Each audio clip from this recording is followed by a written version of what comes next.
Bismillahirrahmanirrahim. Innal hamdalillah nahmaduhu wa nasta'inuhu wa nastaghfiruh wa natubu ilaih wa na'udzu billahi min shururi anfusina wa sayyiati a'malina. May yahdihillahu fala mudilla lahu wa may yudlil fala hadiya lahu.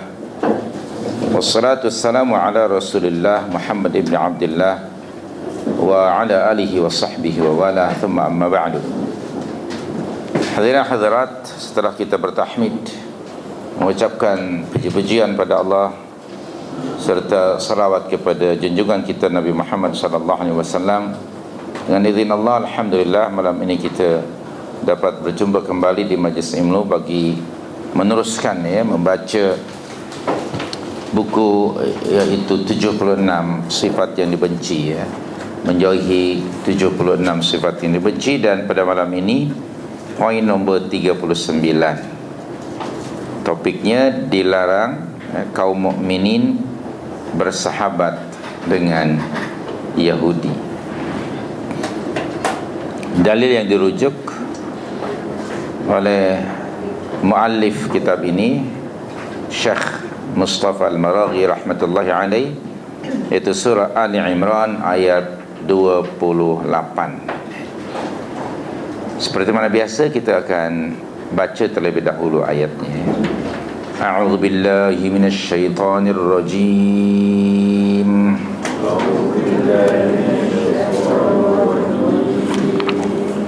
La yattakhidhil mu'minuna al-kafirina awliya'a min dunil mu'minin.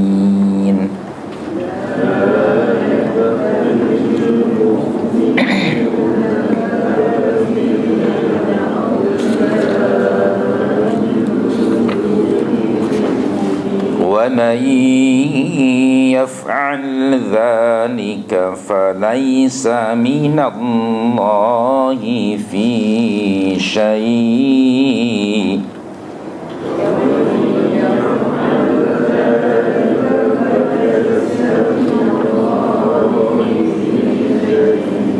فَلَيْسَ مِنَ اللَّهِ فِي شَيْءٍ إِلَّا تتقوا منهم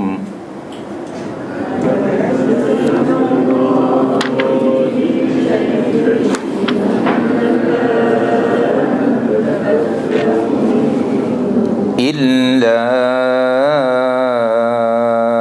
أن تتقوا منهم تقاه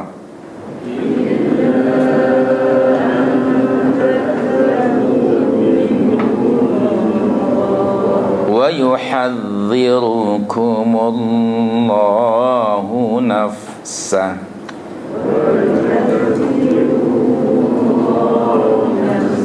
وإلى الله المصير.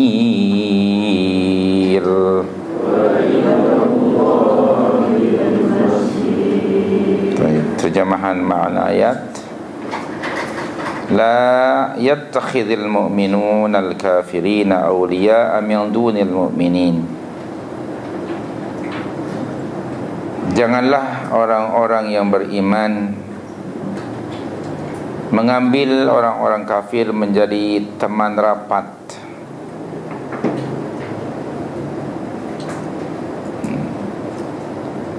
Dengan meninggalkan orang-orang yang beriman.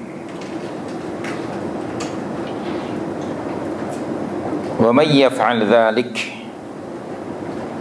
dan sesiapa yang melakukan larangan ini, sesiapa yang melakukan larangan yang demikian, falaisa minallahi fi syai', maka tiadalah ia mendapat perlindungan dari Allah dalam sesuatu apapun, illa, kecuali antattaqu minhum tuqah, kamu hendak menjaga diri daripada sesuatu bahaya yang ditakuti dari pihak mereka yang kafir itu. Wa yuhadzirukumullahu nafsah, dan Allah perintahkan supaya kamu beringat-ingat terhadap kekuasaan dirinya, yaitu kekuasaan Allah untuk menyiksa kamu. Wa ilallah, dan kepada Allah jualah al-masir, tempat kembali. Taib, hadirin hadirat, hafizakumullah. Kita baca sebab nuzul ayat ini pada muka surat 117 itu.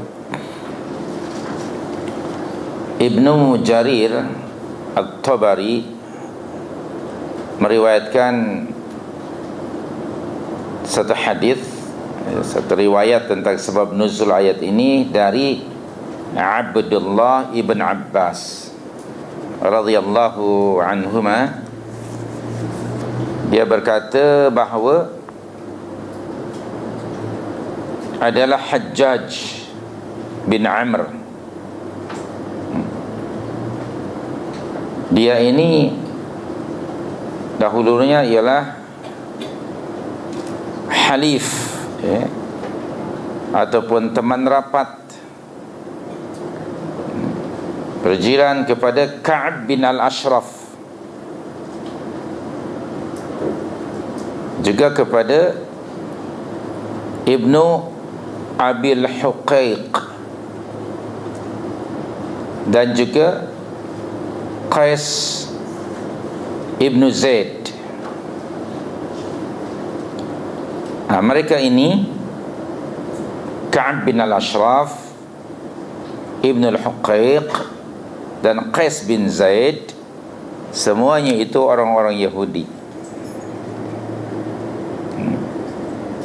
Dan mereka itu berteman karib, berteman rapat dengan beberapa orang dari kelompok atau golongan kaum Ansar. Dan tujuan mereka orang-orang Yahudi ini berteman karib dengan kaum Ansar tidak lain tujuannya ialah untuk mengganggu atau memfitnah, buat fitnah terhadap agama kaum Ansar.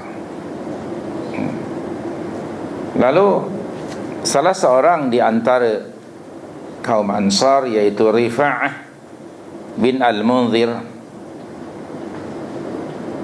dan Abdullah bin Jubair serta Sa'id bin Khaythamah,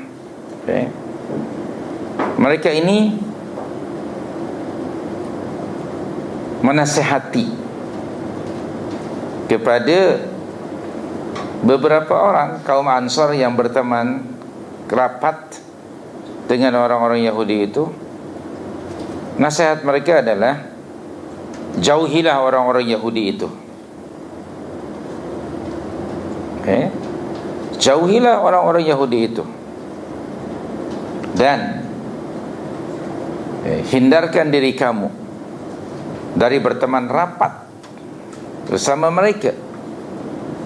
Waspadalah kamu, jangan kamu bermulazamah sentiasa bersama mereka, agar supaya mereka tidak memfitnah kamu, yakni mengganggu kamu, memfitnah agama kamu. Akan tetapi orang-orang Ansar itu yang dinasihat tadi enggan menerima nasihat itu. Bahkan mereka tetap berkawan rapat dengan orang-orang Yahudi itu. Lalu turunlah ayat ini yang Allah wahyukan kepada Rasul sallallahu alaihi wasallam untuk mengajar, mengingatkan orang-orang mukminin dari bahaya yang akan menimpa Islam dan umatnya jika sekiranya mereka berterusan dalam pergaulan mereka di atas itu. So ayat ini pada para yang ketiga, muka surat 117, maksudnya janganlah orang-orang yang beriman memuliakan orang-orang kafir. Itu ni ya.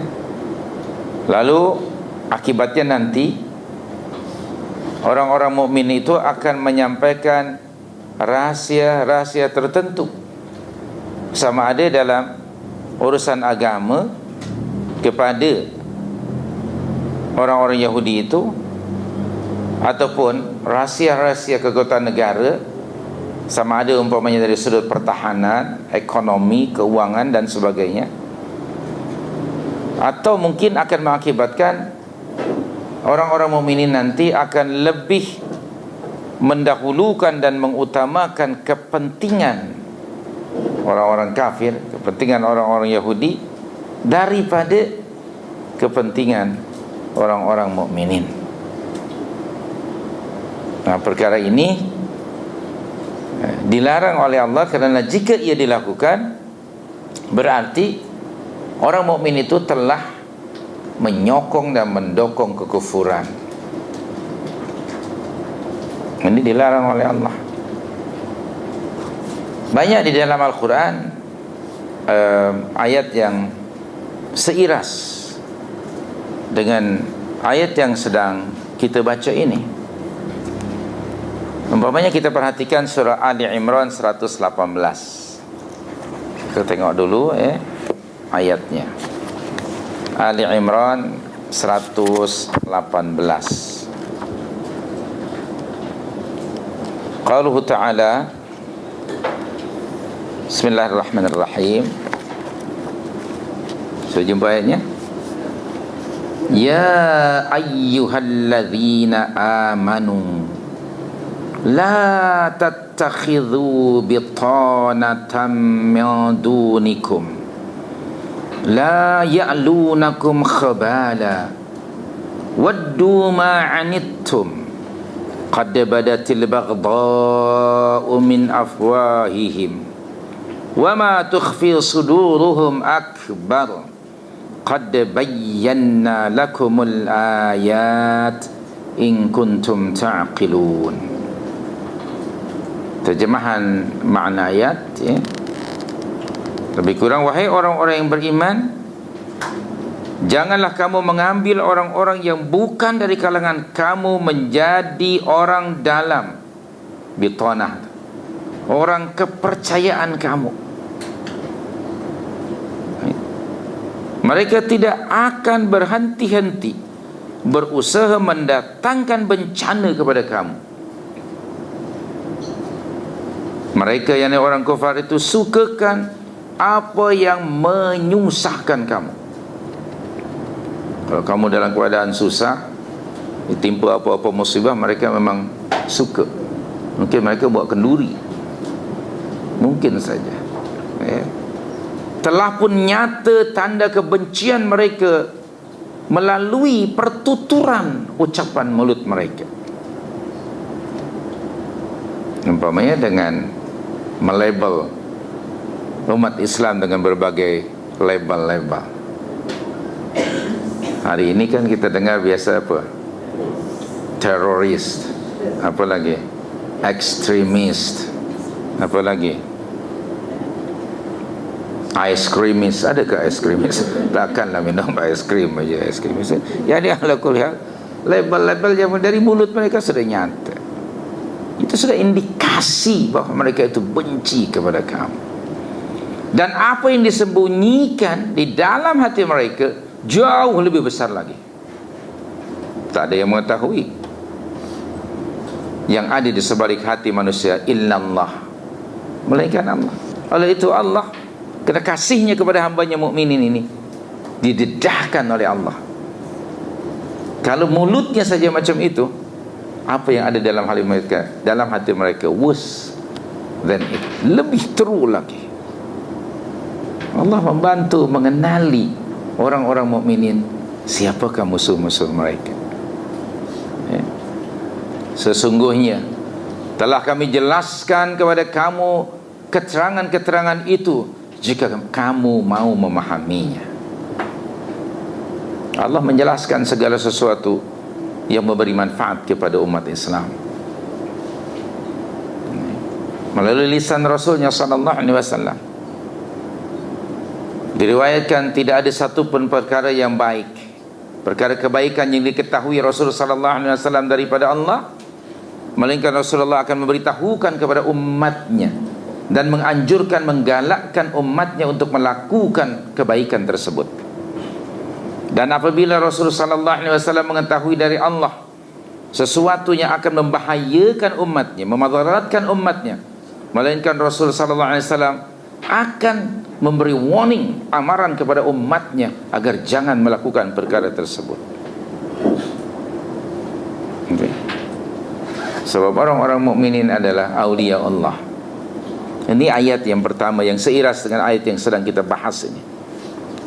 Yang lainnya, mari kita tengok surah Al-Mujadilah, surah yang ke-58 ya.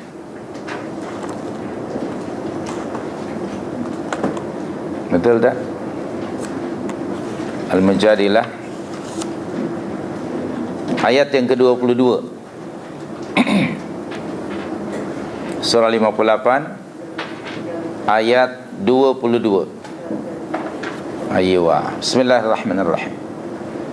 La tajidu qauman yu'minuna billahi wal yawmil akhir yuwadduna man haddallaha wa rasulah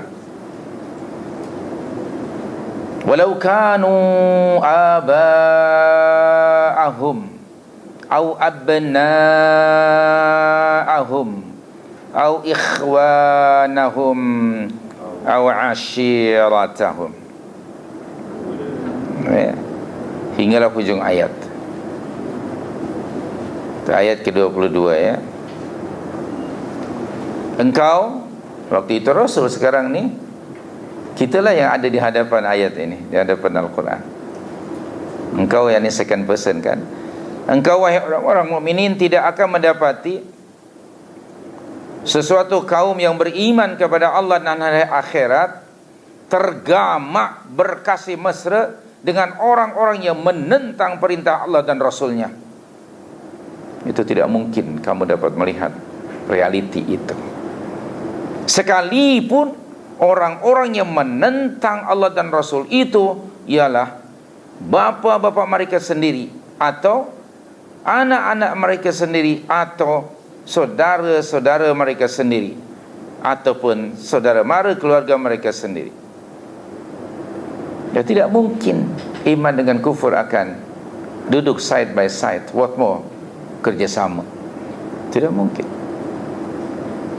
Jadi melalui ayat yang mulia ini antara lain hubungan darah, bloodline, secara automatically terputus ketika perbezaan apa? Ketika berbeza akidah. Walaupun itu seorang ayah sendiri. Jadi akidah di sini yang membezakan mereka. Dan baca sejarah para sahabat radhiyallahu anhum ajma'in. Ada seorang ayah membunuh anaknya. Demikian anak mungkin membunuh ayahnya dalam satu peperangan. Kerana yang berperang bukan anak dengan ayah atau sebaliknya, atau adik-beradik. Yang berperang adalah ahlul iman dengan ahlul kufur, ahlul haq dengan ahlul batil, antara hizbullah dengan hizbus syaitan. Jadi yang namanya perasaan sebagai ayah dan anak hilang ketika mereka masing-masing yang berpegang pada akidahnya. Dan ini berlaku.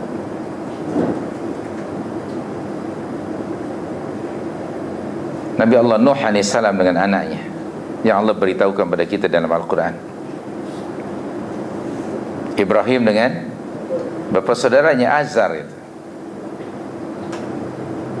Okey. Lut AS dengan istrinya. Kerana berbeza.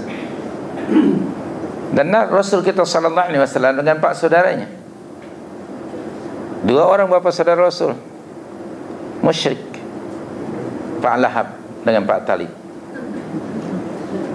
Pak Lahab itu nama selebriti Al-Quran. Betul tak? Dalam Al-Quran ada datang nama dia? Ada. Nama kita belum tentu ada kan? Ada yang pernah menggantikan nama Abu Lahab? Tidak ada. Setiap kali umat Islam membaca surah Al-Lahab, nama dia lah dikutuk. Tabbat yada abi lahab wa tab. Glamour nama dia ada dalam Quran ni. Tapi dikutuklah. Na'udzubillah.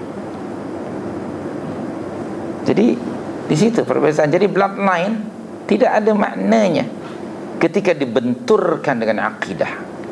Bila berbeza akidah, tidak mungkin tergamak orang mukmin akan menyayangi orang-orang yang menentang Allah dan Rasul. Man haddallaha wa rasulah. Orang-orang yang menentang Allah dan Rasul, yang mereka tentang Allah dan Rasul. Jadi itu kata kuncinya di situ. Sekalipun datuk nenek moyang mereka sendiri, anak mereka sendiri, adik-beradik mereka sendiri atau saudara mara, tidak akan tergamak orang mukmin bekerja sama dengan mereka, berkasih sayang dengan mereka. Ini menunjukkan, dalam buku kita juga disebutkan bahawa kasih dan benci seorang mukmin itu mesti selari dengan tuntutan imannya. Dalam ilmu akidah disebut al-wala dan bara. Ini topik yang sangat penting, al-wala wal bara, very essential. And majority kita di Nusantara tidak faham konsep itu. Padahal itu tuntutan dari syahadatain. Ketika orang mengucap la ilaha illallah, dia dituntut untuk memahaminya. Antaranya, dia mesti berwala dan bara, mengikut tuntutan kalimah itu. Antara makna wala ialah kasih, dekat, hampir. Kalimah wala mengambil sebagai teman karib, sebagai pemimpin. Bara lawan kepada bala. Kalau wala itu loyalty, maka bara is disloyalty. Kepada siapa berbara? Kepada orang kafir, kepada orang-orang yang menentang Allah dan Rasulnya, harus berbara dari mereka. Dan tidak hanya di kalangan orang-orang kufar, bahkan whosoever oppose the Messiah of Allah setelah kebenaran datang kepada dia, dan dia tetap saja degil, padahal dalil sudah sampai pada dia, dan dia tetap saja berpegang pada apa yang dia pegang selama ini, padahal yang dipegang itu nyata sekali, umpamanya sangat kontradik dengan apa yang dibawa oleh Rasulullah SAW. Maka orang yang macam ini diancam oleh Allah, diberi amaran keras, dan kita harus punya sikap yang tegas mengikut ketetapan Allah dalam surah 4 ayat 115 umpamanya. Surah An-Nisa ayat 115. Ya. Apa bunyi ayatnya? Wa may yushaqiqir rasul, betul? Min ba'di ma tabayyana lahul huda wa yattabi' ghayra sabilil mu'minin nuwallihi ma tawalla wa nusrihi jahannam wa sa'at masira. Itu ayatnya. Dan sesiapa yang menentang ajaran Rasulullah sallallahu alaihi wasallam sesudah terang nyata kepadanya kebenaran petunjuk yang dibawa oleh Nabi, ia tetap menentang, dan ia pula mengikuti jalan yang lain daripada jalan orang-orang yang beriman, kami akan memberikannya kuasa untuk melakukan kesesatan yang dipilihnya, dan pada hari akhirat kelak kami akan memasukkannya ke dalam neraka jahanam, dan neraka jahanam itu adalah seburuk-buruk tempat kembali. Amaran keras sekali ini. Jadi kalau kita umpamanya sudah biasa mengamalkan suatu amalan, ternyata kemudian datang dalil dari Al-Quran atau Sunnah yang sahih, amalan kita rupanya menyalahi dalil itu, maka kita mesti meninggalkan amalan tersebut, walaupun sudah menjadi apa istilahnya? Berapa bati? Sekurang-kurangnya sebati, apalagi 2 bati. Walau hanya sebati, wajib kita meninggalkannya walaupun sudah menjadi darah daging. Di ketika telah datang kepada kita petunjuk yang benar. Nah, kalau ada orang yang degil setelah disampaikan dalil-dalil, maka kita mesti punya sikap seperti tadi dalam surah 58 ayat 22. Ayat yang lain yang seiras dengan ayat yang sedang kita bahas ini. Mari kita tengok surah Al-Ma'idah 51. Surah Al-Ma'idah, surah yang kelima, ayat 51. Bismillahirrahmanirrahim. Ya ayyuhalladzina amanu la tattakhidhul yahuda wan nasara awliya ba'dhum awliya'u ba'd wa man yatawallahum minkum fa innahu minhum innallaha la yahdil qaumadh dhalimin. Wahai orang-orang yang telah beriman, janganlah kamu mengambil orang-orang Yahudi dan Nasrani itu sebagai aulia, teman rapat, kerana setengah mereka menjadi teman rapat kepada setengahnya yang lain. Allah dah bagi tahu ini ya. Dan sesiapa di antara kamu, wahai orang-orang yang beriman, yang menjadikan orang Yahudi dan Nasara menjadi teman rapatnya, maka sesungguhnya ia adalah dari golongan mereka itu. Nah, ini bukan mukmin lagi dah. Kamu adalah dari golongan mereka. Na'udzubillah. Sesungguhnya Allah tidak memberikan petunjuk kepada kaum yang berlaku zalim. Tak rasa ngeri kamu baca ayat macam ini? Sebagian umat Islam buat aja. Bahkan mereka lebih kasih kepada orang kafir daripada kepada sesama mukminin. Ayat ini ayat yang muhkamat, clear, no need further explanation. It's very clear.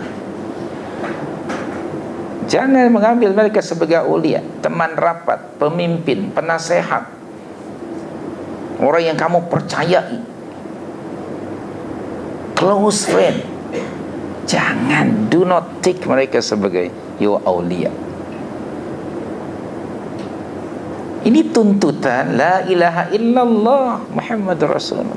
Tuntutan itu nama wala dan bara. Bermesti orang mukmin mesti berbarok daripada Yahudi dan Kristen dan orang-orang yang sama waktu dengan mereka. Mesti jelas. Kita pada amnya ni kerana tidak faham wala dan bara, akhirnya jadi apa? Kelabu. Lebih teruk lagi, terbalik sikap sesetengah umat Islam kepada orang sesama mukmin, saling membenci, bermusuhan. Kepada orang kafir pula berpelukan. Kan aneh bin ajaib. Semestinya orang mukmin itu punya sikap seperti yang Allah sebut dalam surah 5 ayat 54. Tengok surah 5 dan 54 kalau anda baca. Bismillahirrahmanirrahim. Ya ayyuhalladzina amanu may yartadda minkum an dinihi fasawfa ya'ti Allahu biqaum yuhibbuhum wa yuhibbunahu. Berikutnya apa? Adzillatin 'alal mu'minin a'izzatin 'alal kafirin. Itu yang semestinya ada. Sikap orang mukmin terhadap mukmin yang lain ialah adzillatin 'alal mu'minin. Mereka bersikap lemah lembut terhadap sesama orang yang beriman, tetapi berlaku tegas dan gagah terhadap orang-orang kafir. Realiti yang ada macam mana? Terbilak ke terbalik? Terbilak-bilak, terbalik-balik ya. Astaghfirullahaladzim. So bila kita every time kita membaca Al-Quran, refer pada Al-Quran, kita mendapati diri kita itu kontradik dengan ayat Al-Quran. Ini mengisyaratkan apa? Bahawa kita tanpa mungkin kita sedari, sudah lama kita turn away daripada kitab Allah Al-Quran, tanpa kita sedari. Ini realiti ya. Taib ayat berikutnya, Surah An-Nisa. Mari kita tengok surah yang keempat ayat 144. Surah yang keempat An-Nisa 144.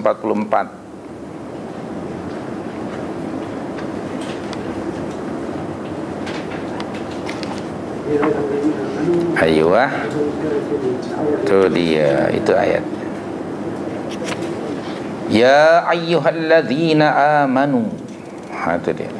Ayat ini juga ditujukan Allah kepada orang-orang yang beriman. La tattakhidhul kafirina awliya'a min dunil mu'minin. Aturiduna an taj'alu lillahi 'alaikum sultanan mubina. Ayat 144. Wahai orang-orang yang telah beriman, janganlah kamu mengambil orang-orang kafir menjadi aulia, menjadi teman rapat dengan meninggalkan orang-orang mukminin. Adakah kamu hendak mengadakan alasan yang terang nyata bagi Allah untuk menyiksa kamu? Ini bukan sebuah informasi, very strict warning. Maknanya kalau kamu mengambil orang kafir sebagai aulia kamu, seolah-olah kamu mengambil hujjah alasan bagi Allah untuk menyiksa kamu. Kalau Allah mengancam dengan siksaannya, maka aktiviti tersebut, amalan tersebut termasuk al-kabair, dosa-dosa yang besar. Di antara kalau nak tahu dosa-dosa yang besar, bila dalam satu ayat disebutkan satu aktiviti, satu amalan, lalu diiringi dengan ancaman dengan azab, maka menunjukkan aktiviti itu, perbuatan itu termasuk dosa besar. Antaranya apa di sini?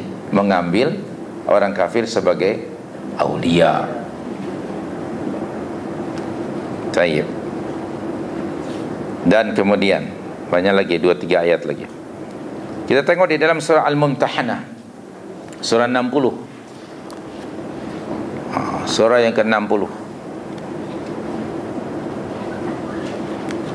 Ayat yang pertama ya. Bismillahirrahmanirrahim.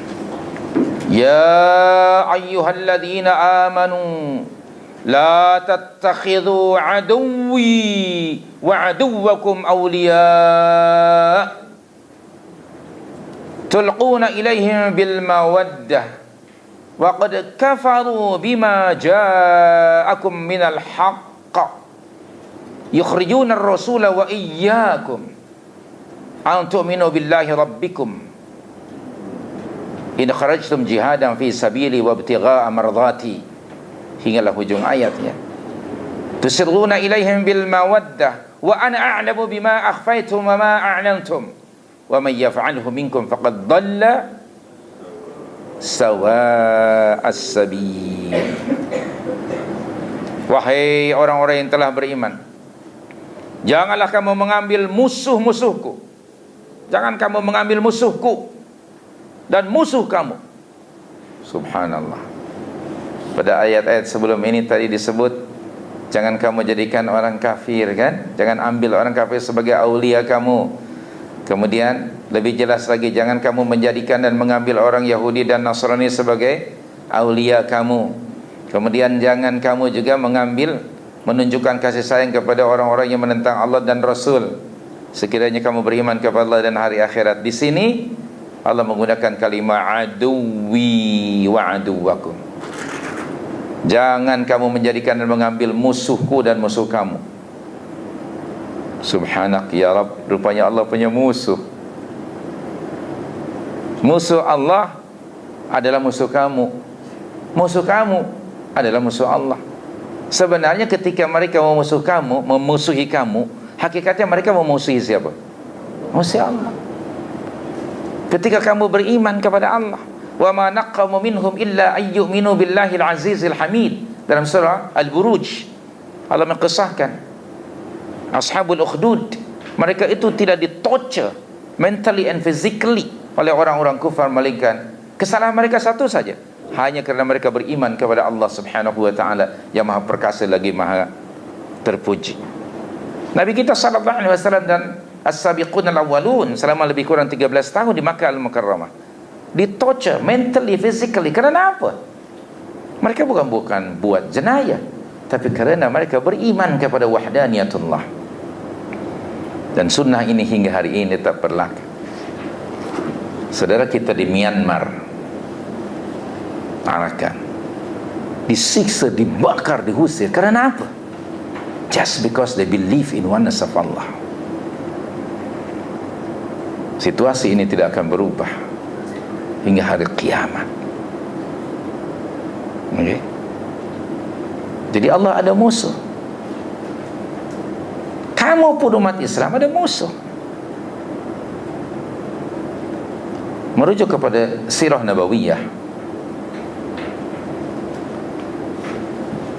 ketika Rasul sallallahu alaihi wasallam diperintah oleh Allah untuk menyatakan kerasulannya secara openly, di satu pagi baginda sallallahu alaihi wasallam memanjat bukit Safa. Dipanggillah semua kabilah yang ada di Makkah. Kemudian kata Rasulullah sallallahu alaihi wasallam, apa yang akan kamu katakan kepada aku kalau aku beritahukan kepada kamu bahawa di sebalik bukit-bukit yang mengelilingi kota Makkah ini ada tentera asing yang mereka sedang bersedia untuk menyerang, to attack kita orang Makkah dan kota Makkah. Apa pandangan kamu? Adakah kamu mempercayai? Mereka kata, qalu na'am, ya, kami percaya kepada kamu. Ma jarrabna bika kadhiba, kerana selama ini lebih kurang 43 tahun kami tidak pernah mendapati kamu berbohong walaupun sekali. Sehingga saat itu mereka beriman atau percaya kepada Muhammad sallallahu alaihi wasallam yang tidak pernah berdusta. Tapi ketika Rasulullah SAW mengatakan, sesungguhnya aku ini adalah utusan Allah yang diutus kepada kamu sekalian khas-khasnya dan kepada seluruh manusia amnya, dan di hadapan aku ada azab yang menanti. Apa jawaban mereka? Dan manusia yang pertama kali menafikan kerasulan Muhammad SAW adalah orang pertama yang meraihkan kelahirannya. Orang pertama yang meraihkan maulid Nabi, kelahiran Nabi adalah Pak Lahab. Maka dia pun stood up Pak Lahab dan mengatakan, tabban laka ya Muhammad alihad sa'irul ayyam alihadha jam'atana. Tabban tu bahasa kasar. Damn you ya Muhammad. Marah, kurang asam. Tambah asam lah kalau kurang. Marah. Damn you ya Muhammad sa'irul ayyam alihadha jam'atana. On the spot Allah turunkan surah Tabbat yada Abi Lahab wa tab. Orang pertama yang mendustakan kerasulan Muhammad adalah orang pertama yang meraihkan keputraannya. Baca dalam sirah, ketika Pak Lahab menafikan kerasulan Muhammad SAW, apa maknanya antara lain ini? Ini indikasi bahawa sejak hari pertama Islam diisytiharkan sudah ada apa? Ada musuh. Do you think hanya hari itu saja? Tetap akan ada selama ada Islam dan umatnya. Maka umat Islam mesti sentiasa waspada dan hati-hati. Siapa musuh Allah yang menjadi musuh kamu? Orang kufar, kafirun, musyrikun, munafiqun. Karena itu umat Islam mesti sentiasa bersedia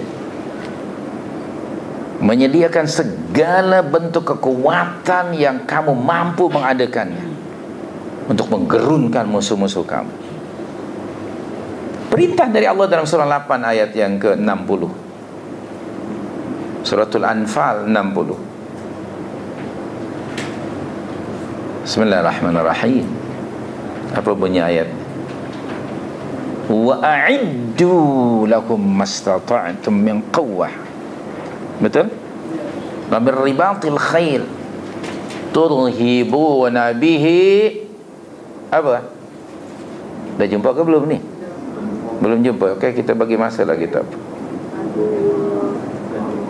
Turhibuna bihi aduwallah.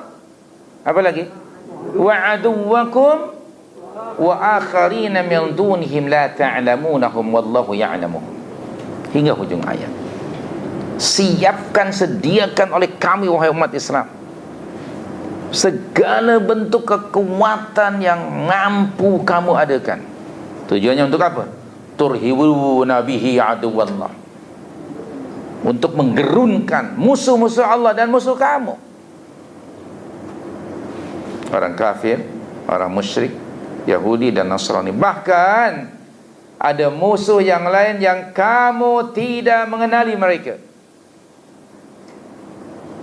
Dalam bahasa lama disebut musuh dalam selimut. Siapa mereka? Orang munafik.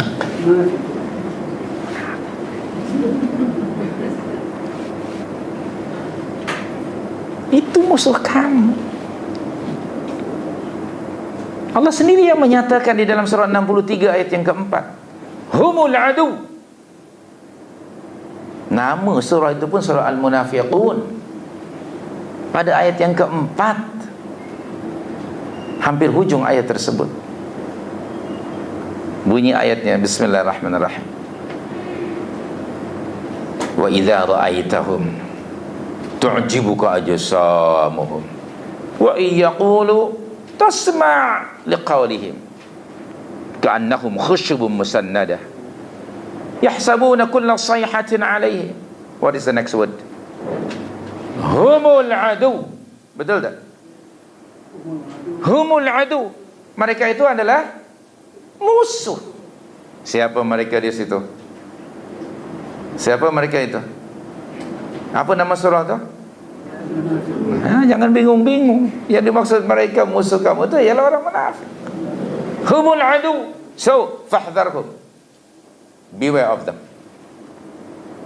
Qatalahumullah anna yufakun. Itu. Subhanallah.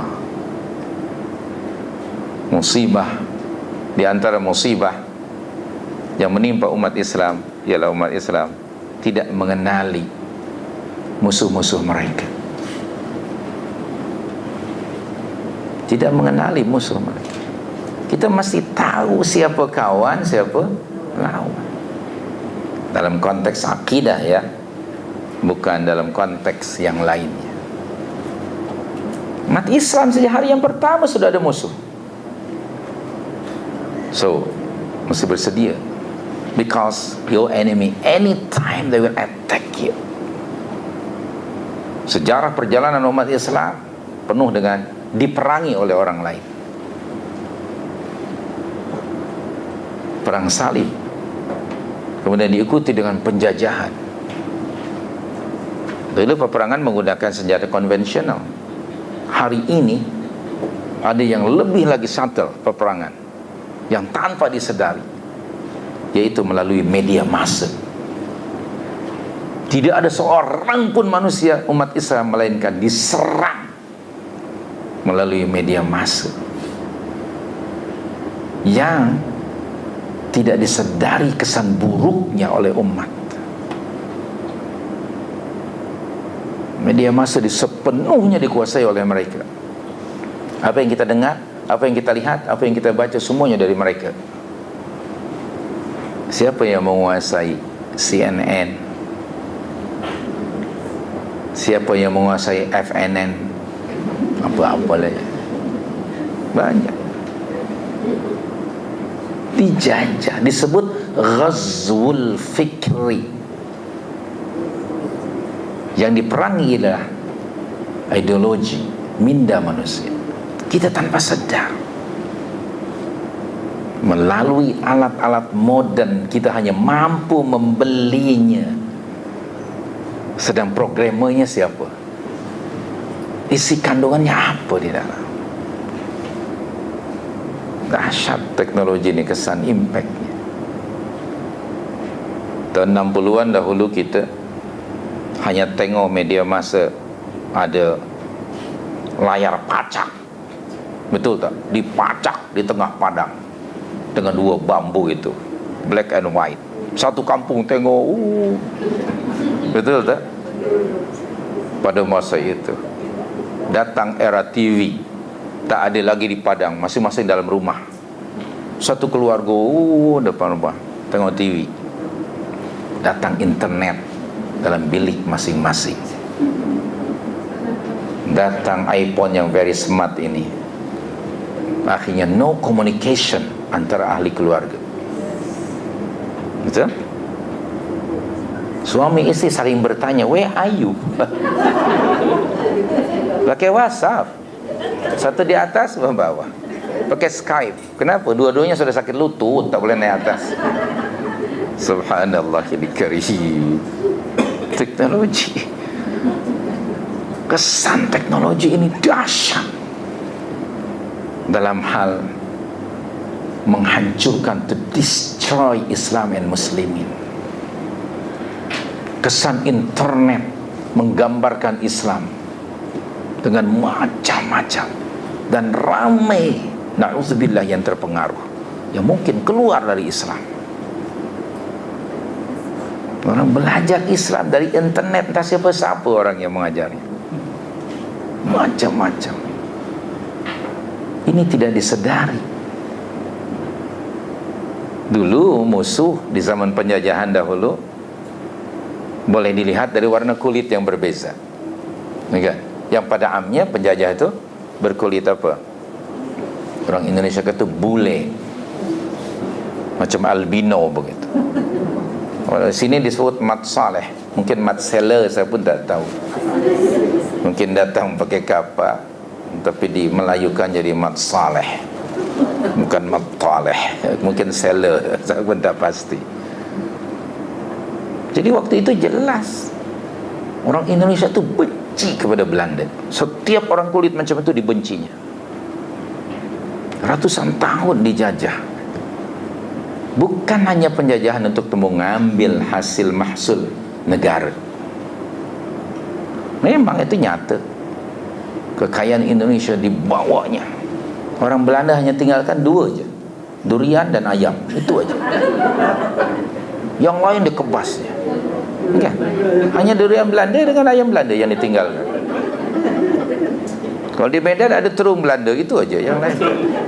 Jadi terung Belanda. Datang Jepun lagi jahat, kebas semuanya, mereka tinggalkan slipper mereka. Tapi kebencian pada mereka nyata sebagai penjajah. Maka lahirlah pejuang-pejuang yang majoritinya ulama. Yang mengusir mereka itu para ulama umum.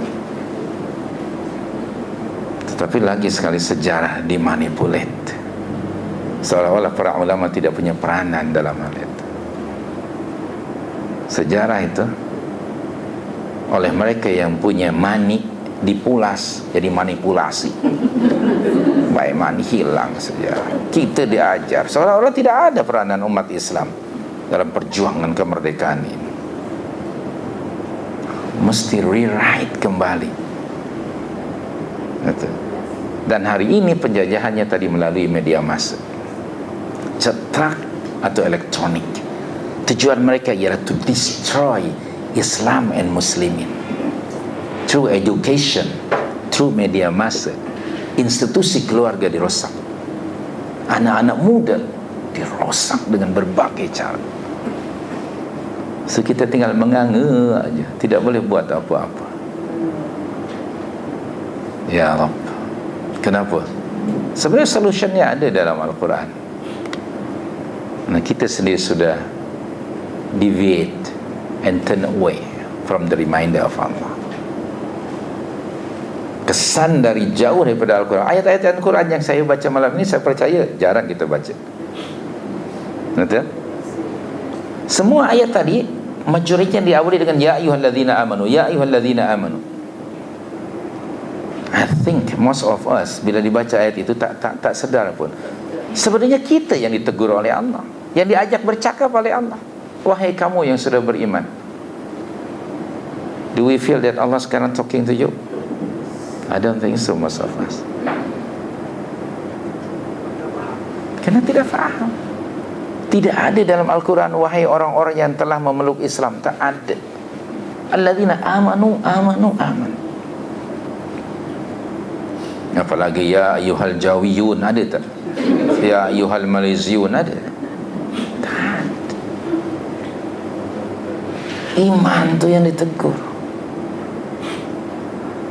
Kita sekarang, saya selalu katakan di mana-mana, saya Muslim by birth. By birth, automatically. Dari keluarga Muslim, automatically jadi Muslim.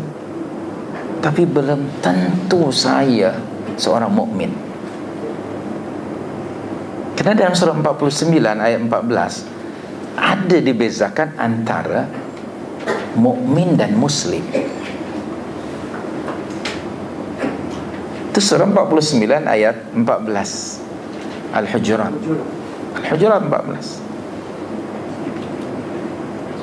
Qalatil a'rab amanna qul lam tu'minu walakin qulu aslamna walamma yadkhulul iman fi qulubikum.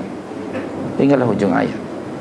Orang-orang Arab Badui mendatangi Rasul, kemudian mereka menyatakan kami telah beriman.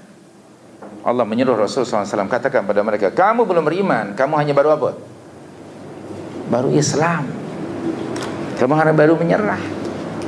Apabila orang mengucap syahadatain, berarti dia sudah masuk Islam. Kunci Islam ialah mengucap syahadatain, tapi belum tentu ada iman. Kena hanya di mulut. Maka para ulama di kalangan ahli sunnah wal jamaah mereka mengatakan dari ayat tadi, tidak setiap Muslim itu mukmin, tapi setiap mukmin itu adalah Muslim. Waktu itu berlaku 15 abad yang lalu, merujuk kepada orang-orang Badui. Hari ini nyaris ayat itu apa dia? Selari atau sesuai dengan keadaan umat Islam hari ini. Majoriti umat Islam hari ini nyaris sama dengan orang-orang Badui yang pada mendatangi Rasul 15 abad yang lalu, yang Allah paparkan pada ayat itu. Majoriti umat Islam. Di antaranya saya. Dalam majoriti itu saya lah yang bayang-bayang. Jadi Muslim by birth, tapi tidak faham. Berugamanya tanpa ilmu, mengikut tradisi, tidak faham Al-Quran, ummiyun. Al-Baqarah 78 sudah kita baca. Keadaan umat Islam hari ini nyaris sama dengan keadaan majoriti orang-orang Yahudi 15 abad yang lalu yang Allah paparkan dalam Al-Baqarah 78. Wa minhum ummiyun, dan most of them, kebanyakan mereka daripada mereka ummiyun. Biasa kita terjemahkan ummi itu apa? Unlettered, buta huruf, tidak tahu baca, tidak tahu menulis. Akibatnya apa? La ya'lamun al-kitab. Mereka tidak memahami Al-Kitab kecuali apa? Illa amani. Keduanya apa? Wa inhum illa apa? Yadhunnun. Betul? Coba kita rujuk ayat itu pada kita sekarang, pada umat Islam hari ini. Dan di antara umat Islam ada yang ummiyun. Apa makna ummiyun? Tahu tak baca Quran? Tahu tak? Faham tak yang dibaca? Ummi lah tu. Tahu baca tapi tidak faham, ummi.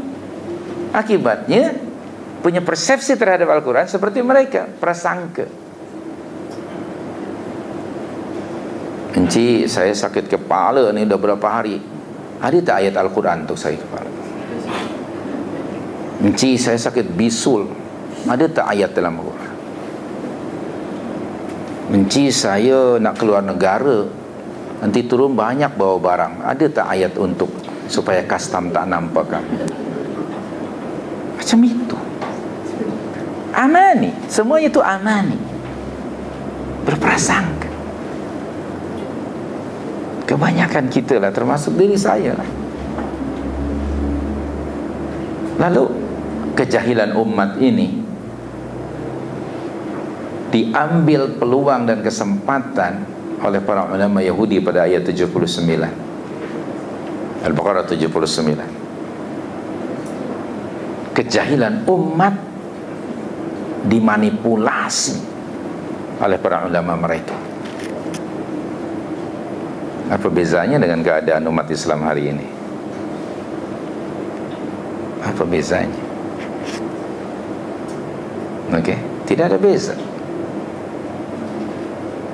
Dan bahkan minta maaf ya, barangkali umat Islam itu majoritinya masih juhala, jahil, mungkin by design, maybe by design. Karena memang tujuan mereka begitu, bodohkan umat Islam, biar mereka membaca Al-Quran, halangi mereka dari memahami Al-Quran. Ini salah satu solution. Setelah perang salib, mereka kalah dalam perang salib. Tentera Eropah bermusyawarah. Di antara keputusannya, selama kitab ini ada pada tangan umat Islam, selama itu kita tidak akan dapat mengalahkan mereka. What should we do? Mereka kata, kita bakar saja. Dia kata, hey brother, mereka bukan hanya baca, menghafal Quran. Macam mana dia dibakar? Tapi mereka hafal. Lalu apa? Ada idea, biarkan saja mereka baca, tapi halangi dari memahami.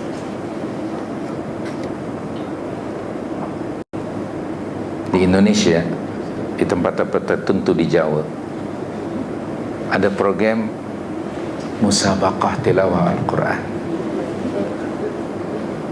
Dan jangan terperanjat, yang menajaknya ialah gereja. Ini berlaku di Indonesia. Kenapa orang gereja menaja musabaqah? Kenapa? Mereka tahu itu hanya sekedar dibaca. Halangi mereka daripada memahami. Untuk dibaca kita sponsor. Kita belajar tajwid dah berpuluh tahun ya. Belajar tajwid. Dah habis ke belum? Habis-habis. Nak ingat nih, mat lembut, mat keras, mat itu, mat ini. Nak dengar nih nama mat-mat nih banyak nih. Ya Allah. Maka itu di media massa cetak dan elektronik, tak habis-habis belajar tajwid. Seolah-olah that is the most important things. Tetapi memahami, mentadabbur apa yang ada dalam Al-Quran sangat-sangat jarang dan kurang. Maka tidak heran kalau Safwan 10 tahun membaca surah tertentu tak faham-faham. Ya Rabb, hadanallahu wa iyyakum. Semoga Allah memberikan taufik kepada kita untuk kembali kepada Al-Quranul Karim. Jadi ayat larangan dari Allah kepada orang mukminin, jangan mengambil orang kafir, Yahudi dan Kristen sebagai aulia. Macam mana mereka nak mempraktikkan sedangkan mereka tidak faham? Ayat-ayat yang saya berikan tadi banyak itu, adakah dibaca seminggu sekali? Dalam surah yang seminggu sekali kita baca, ada tak ayat macam tu? Surah tu surah Makkiyah. Ayat yang tadi kita baca semuanya surah Madaniyah. Apa indikasinya? Ya ayyuhalladzina amanu. Apabila ada ayat ya ayyuhalladzina amanu, mesti ada dalam surah apa? Madaniyah. Surah 36 ada tak ya ayyuhalladzina amanu? Apa nama surah 36 tu? Saya tak lupa nama surah itu. Tak ingat saya. Ha? Saya tak ingat nama surah. Apa nama surah tu? Oh, Yasin. Ada tak ya ayyuhalladzina amanu? Tidak. Itu surah Makkiyah, membincangkan tentang prinsip akidah, konsep oneness of Allah, belief in hereafter, and then tentang the message and the messenger. Seluruh surah Makkiyah. Ayat yang sedang kita baca tadi, ya ayyuhalladzina amanu, ya ayyuhalladzina amanu, ya ayyuhalladzina amanu. Pertanyaannya, adakah saya mukmin yang sebenarnya atau saya hanya baru muslim?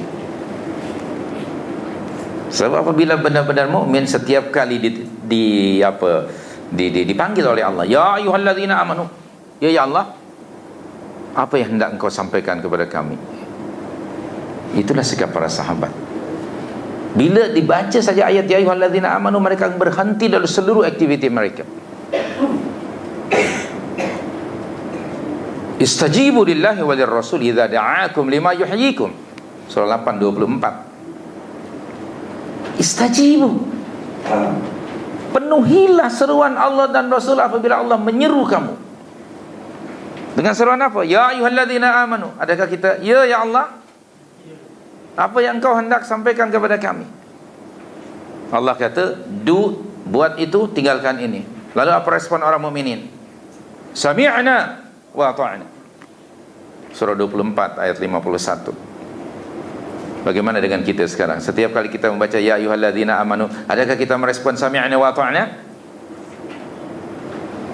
Nah, diam kan? Ini permasalahannya. Surah 24 ayat 51, Allah berfirman, Bismillahirrahmanirrahim. Ini surah An-Nur, ini surah Madaniyah. Innama kana qaulal mu'minina idza du'u ila Allahi wa rasulihi liyahkuma bainahum ay yaqulu sami'na wa ata'na. Hingga hujung ayat. Betul tak? Surah 24 ayat 51. Terjemahan makna ayat, sesungguhnya jawaban, ucapan, respon orang-orang mukminin apabila diseru oleh Allah dan Rasulnya supaya Rasul yahkuma bainahum, apa jawaban mereka? Sami'na wa ata'na. Coba kita sekarang tepuk dada tanya iman. Adakah kita setiap kali disuruh oleh Allah ya ayyuhalladzina amanu, lalu kita memberi perhatian, memahami apa yang hendak Allah sampaikan kepada kita? Sebab setelah kalimah ya ayyuhalladzina amanu pasti sama ada perintah dan ataupun larangan. Perintah dan larangan Allah hanya dihala tujukan kepada siapa? Alladzina amanu. Bagaimana sikap mereka? Sami'na wa ata'na. Belajar, memahami, kemudian mereka kata kami akan laksanakan tanpa banyak songeh. Perhatikan ayat 47 surah yang sama tadi hingga ayat 50. Saya baca 47 saja. Bismillahirrahmanirrahim. Surah 24. Wa yaqulun amanna billahi wa birrasuli wa ata'na. Wow, kalau pasal cakap mereka memang menang lah. Tetapi kemudian apa? Thumma yatawalla fariqun minhum min ba'di dhalik. Hujung ayat apa?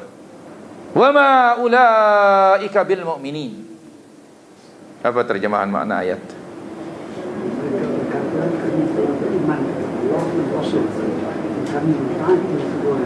Tetapi adakah mereka orang mukmin? Na'udzubillah. Cakap aja, cakap di mulut. Asyhadu an la ilaha illallah wa asyhadu anna Muhammadar Rasulullah. Wow. And we are ready to obey them. Masa itu belum turun ya ayyuhalladzina amanu, perintah-perintah. Bila turun saja wahai orang yang beriman, buat itu, tinggalkan ini. Apa mereka kata? Sebagian mereka turn away, berpaling. What does mean berpaling? Mereka tidak mentaati. Cakap tapi tidak Tidak bikin. Lalu hujung ayat Allah menyatakan apa? Dan mereka itu sekali-kali bukanlah orang-orang yang beriman. So kalau bukan orang yang beriman, who are they? Astaghfirullahaladzim. Munafiq, kufur. Saya terasa takut membaca ayat itu.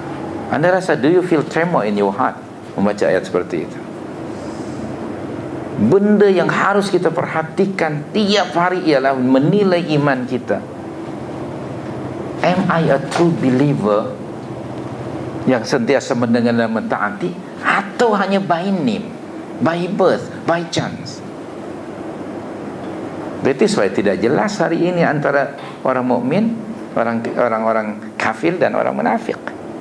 Di awal surah Al-Baqarah Allah membahagikan manusia pada 3 golongan berasaskan akidah. Al-Muttaqun ayat 2 hingga ayat 5, Al-Kafirun 2 ayat saja, 6 dan 7, Al-Munafiqun 13 ayat, dari ayat nomor 8 hingga 20. Tengok betapa banyaknya dan panjangnya ayat menjelaskan munafiqun.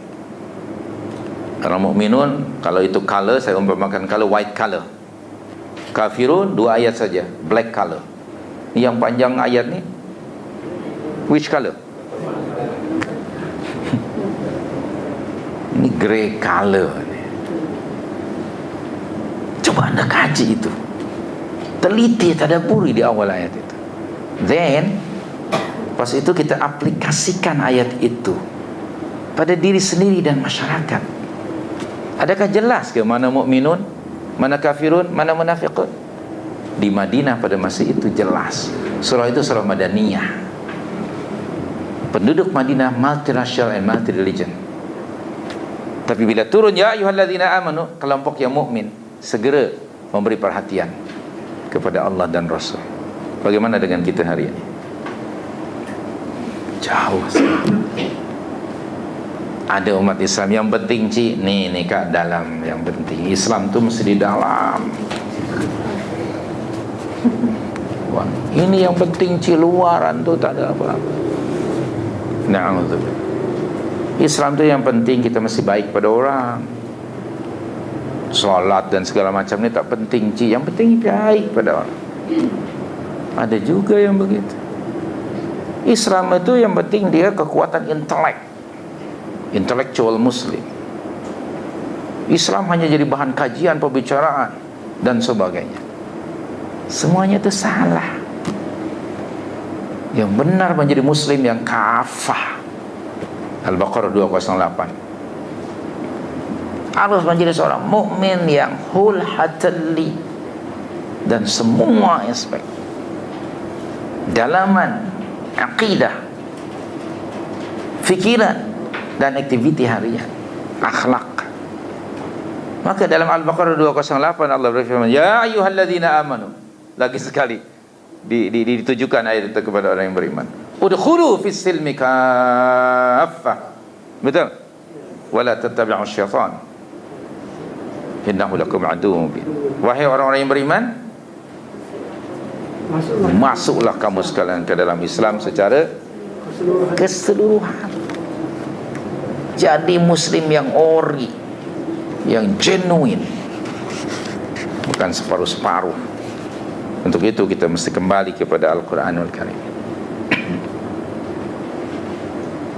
Jadi pada ayat yang sedang kita baca, larangan Allah kepada orang mukminin, wahai orang mukminin, jangan kamu ambil orang kafir sebagai aulia. Larangan Allah malah justru dilanggar oleh sebagian umat Islam. Minta maaf, penasehat di setengah negara umat Islam, penasehat ekonomi, politik, persenjataan siapa? Henry Kissinger itu sudah jelas dia Yahudi. Bagaimana oleh mantan Presiden Indonesia dijadikan sebagai penasehat keuangan? Aneh bin pelik. Astagfirullah, innalillah. Ini umat di mana-mana nyaris seluruh negara umat Islam Penasehat-penasehatnya ada di antaranya orang Yahudi dan Nasrani yang justru Allah melarang. Apa yang dilarang malah dibuat. Apa artinya itu? Bukan itu disobedient, rebel kepada Allah. Dan Allah mengancam kalau salah seorang di antara kamu berbuat demikian, you dengan mereka itu, you adalah bahagian daripada mereka. Dan Allah sekali-kali tidak akan menolong kamu. Oh, ayat ini subhanallah. Dan Allah mengingatkan kamu dengan azabnya. Ingat, kamu akan kembali kepada Allah. Ada exceptional. Jika kamu dalam keadaan lemah, dalam keadaan minority, dan mereka pula takut kamu akan keganasan mereka, it doesn't matter. Ada exceptional. Di sini illa an tattaqu minhu tuqah. Tidak mengapa dalam hal itu. Tapi pada amnya, orang mukminin mesti menguatkan sesama orang-orang mukminin. Tapi sekali lagi, menurut pandangan saya, hari ini itu mana mukmin, mana kafir, mana munafik tu agak remang-remang, tak jelas. Sebab minta maaf ya, saya barang terutamanya saya lah, tak tahu orang lain, selalu lebih mendahulukan, menonjolkan identiti kebangsaan daripada sebagai mukmin. Saya lah, anda jangan. Mendahulukan kebangsaan daripada agama. Na'udzubillah. Saya masih ingat masa ketua pelajar sekolah rendah hari Isnin pegang bendera pakai seluar pendek lah waktu itu.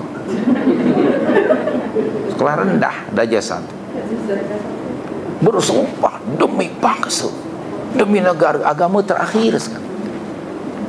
Betul? Maka kesannya balik pada agama, lepas pencet. Minta maaf, bukan di sini. Bukan di sini. Ingat agama, lepas pencet. Last minute, injury time, baru ingat agama. Kenapa? Itu kesan dari pendidikan. Kesan dari pendidikan. Astaghfirullahaladzim. Padahal semestinya identiti sebagai mukmin mesti ada di hadapan. Para sahabat radhiyallahu anhu ajma'in di Madinah itu malti ini, tapi amang dan mereka hanya sesama dengan mereka. Adik-beradik pun kalau different agama, different akidah, mereka tidak akan bekerja sama. Kerana Allah melarang kita orang mukminin dari bekerja sama dan melakukan dosa dan permusuhan. Surah 5 ayat 2. Jadi saya harap anda baca kembali keterangan ayat yang sedang kita baca ini. Ini ada larangan dari Allah kepada orang-orang mukminin, jangan mengambil dan menjadikan orang Yahudi dan Kristian sebagai aulia kamu. Hendaknya mukmin dengan mukmin berwala. Mereka itu aulia ba'dhum ba'dha. Demikian juga orang mukmin. Kita mesti hanya berwala sesama mukminin. Dalam surah 9 ayat yang ke-71, wal mu'minun wal mu'minat ba'dhum awliya'u ba'd ya'muruna bil ma'ruf wa yanhauna 'anil munkar wa yuti'una Allah wa rasulahu, hinggalah hujung ayat surah 9 ayat 71. Hadirin hadirat, terima kasih. Minta maaf kerana lebih masanya ya, lebih 20 minit dari yang semestinya. Terima kasih. Aku qali hadza wa astaghfirullah. Kalau ada apa-apa pertanyaan, sila ajukan kepada Haji Manur dan dia sendiri akan menjawab insya-Allah ya. Saya terima kasih. Wallahu a'lam. Okey, saya delegatekan aja pada beliau. Terima kasih. Aku qali hadza wa astaghfirullah. Kita akhiri majlis ilmu ini dengan bacaan tasbih kifarah. Subhanakallahumma bihamdik asyhadu an la ilaha illa anta astaghfiruka wa atubu ilaik. Sallallahu alaihi wasallam ala nabiyina Muhammad wa ala alihi washabihi ajma'in wa akhiru da'wana alhamdulillahi rabbil alamin. Wassalamualaikum warahmatullahi wabarakatuh.